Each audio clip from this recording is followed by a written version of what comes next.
The voice under the bed. Have you ever heard your name whispered from somewhere it shouldn't be? Not from someone calling you in another room, but from right next to you, or worse, beneath you. This happened to me when I was 10 years old, and to this day I still don't understand it. But it was real.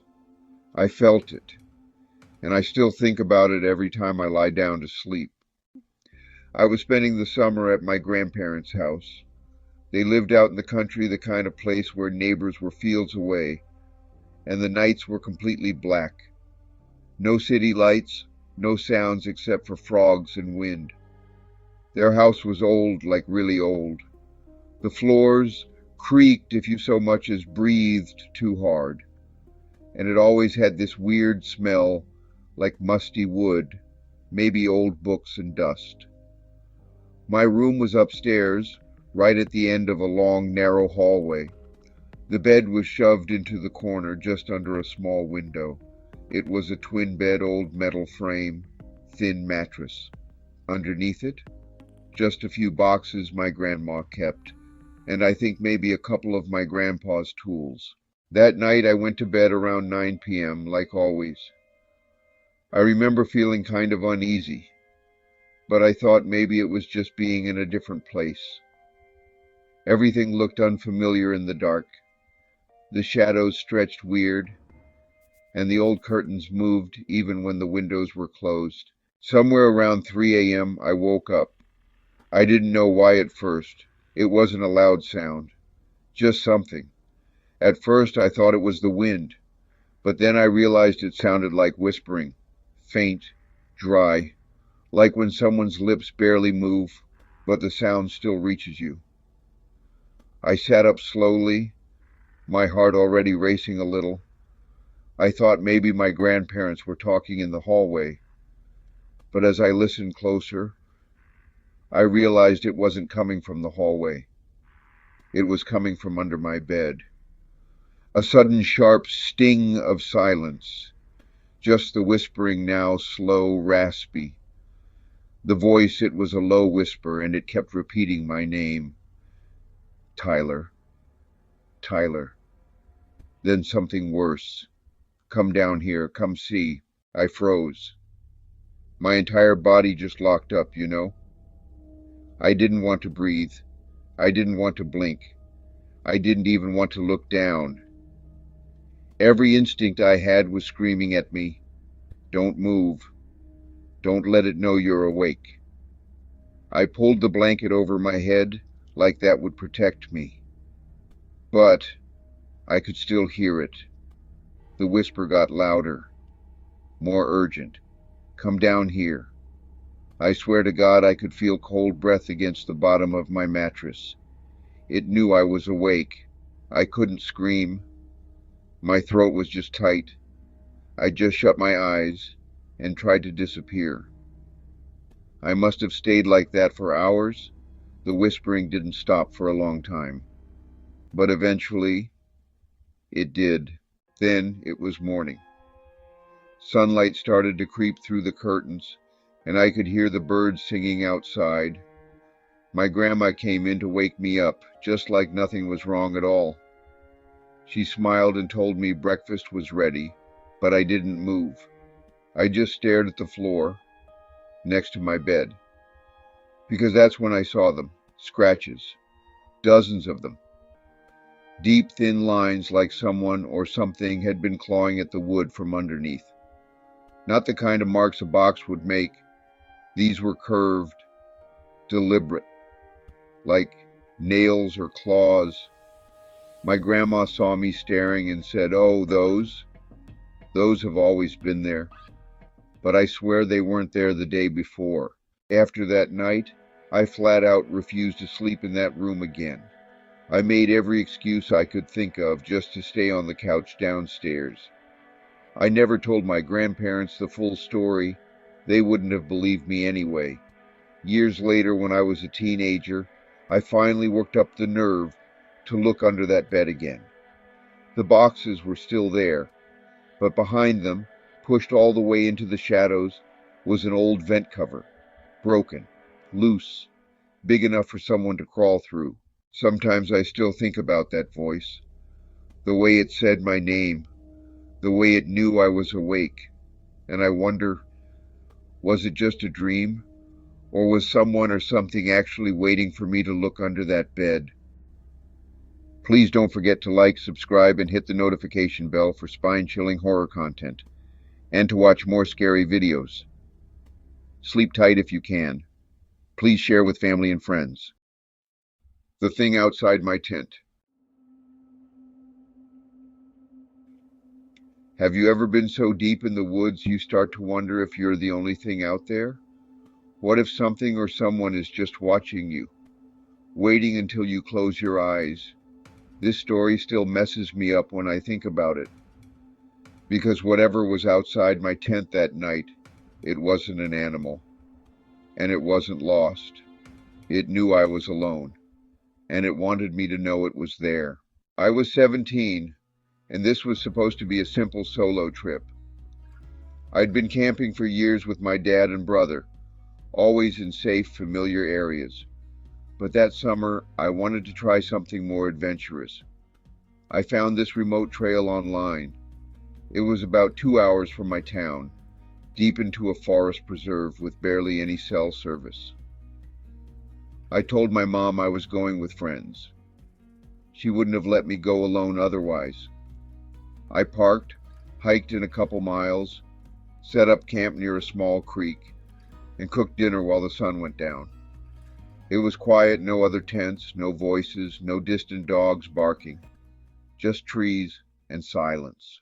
By 10 p.m., I was zipped up in my tent, listening to music through one earbud and journaling a bit. Then I fell asleep. I woke up around 2 a.m. At first, I didn't know why. The forest was completely still. No wind, no sounds, not even the usual rustling in the trees. Then I heard it, something brushing against the side of my tent, very slowly, like fingers dragging across nylon. I froze. It moved across the left side, then stopped.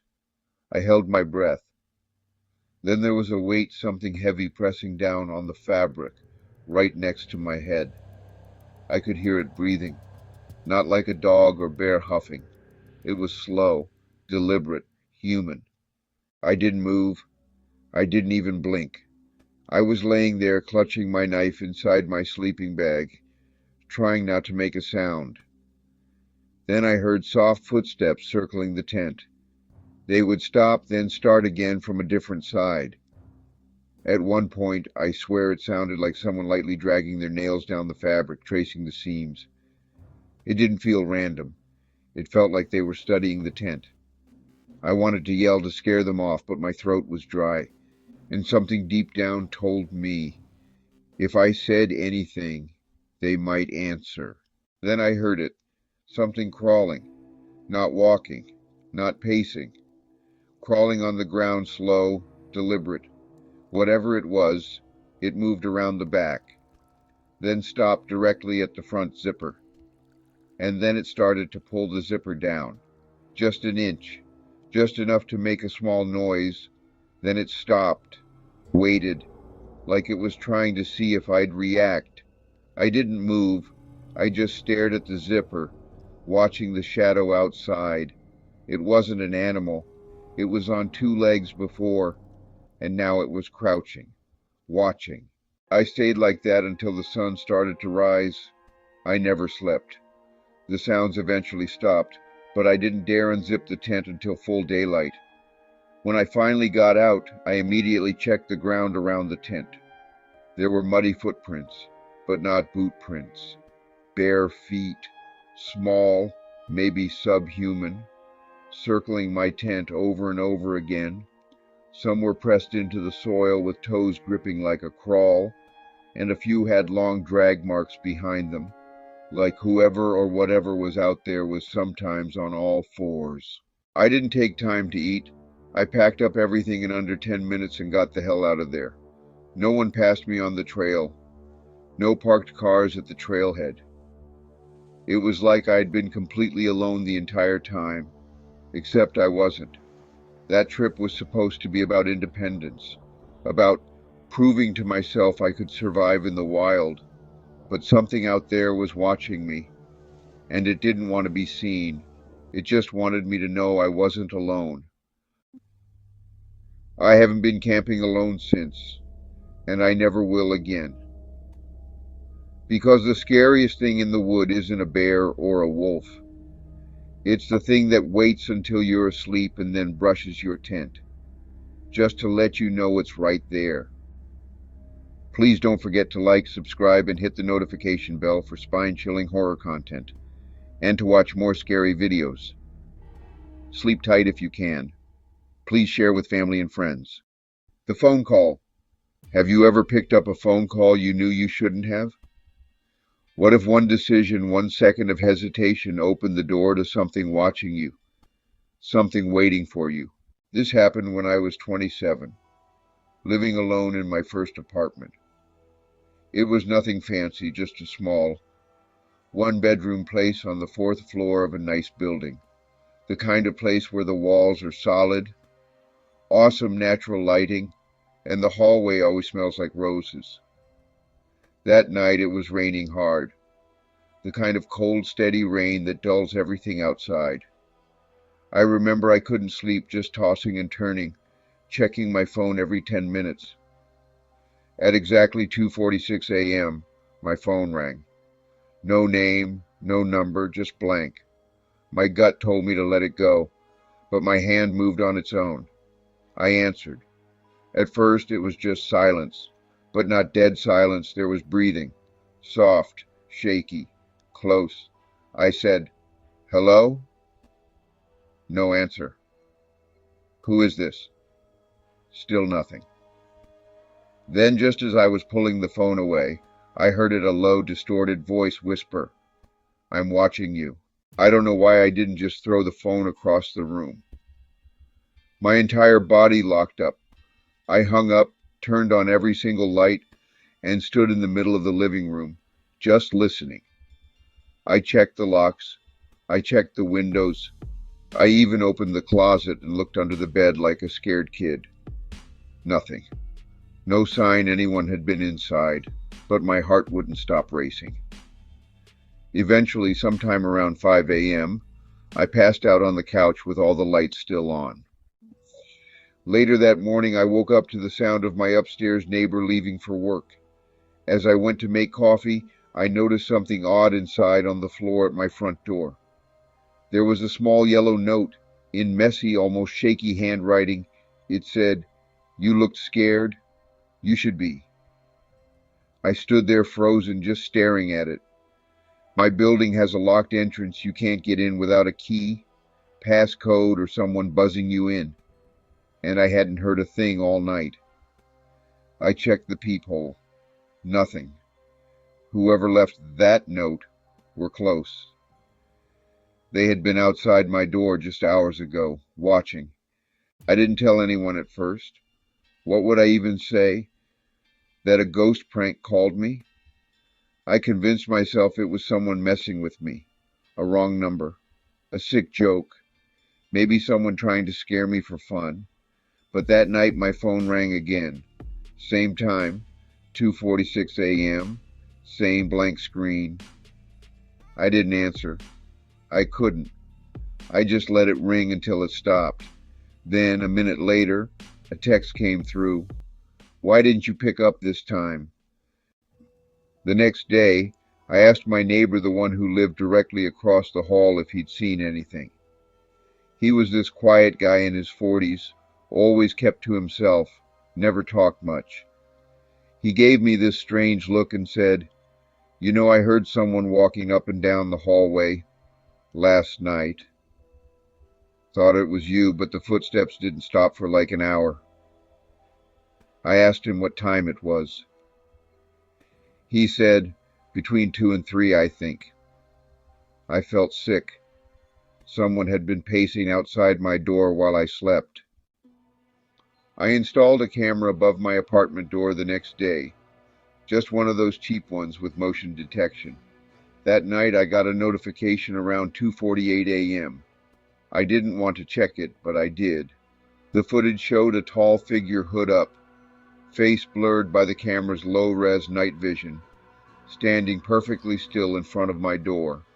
They didn't knock, didn't try to break in. They just stood there, looking at the camera, for almost 2 minutes. Then they slowly raised a hand and waved. I left that apartment 2 weeks later, broke my lease, paid whatever I had to. But here's the thing, I never gave out my new number. I changed it completely after that night, but somehow I still get a call every now and then. Always blocked. Always at 2:46 a.m. and always dead silence. I don't answer anymore, but sometimes I swear I hear the breathing even without the phone. Please don't forget to like, subscribe, and hit the notification bell for spine-chilling horror content, and to watch more scary videos. Sleep tight if you can. Please share with family and friends.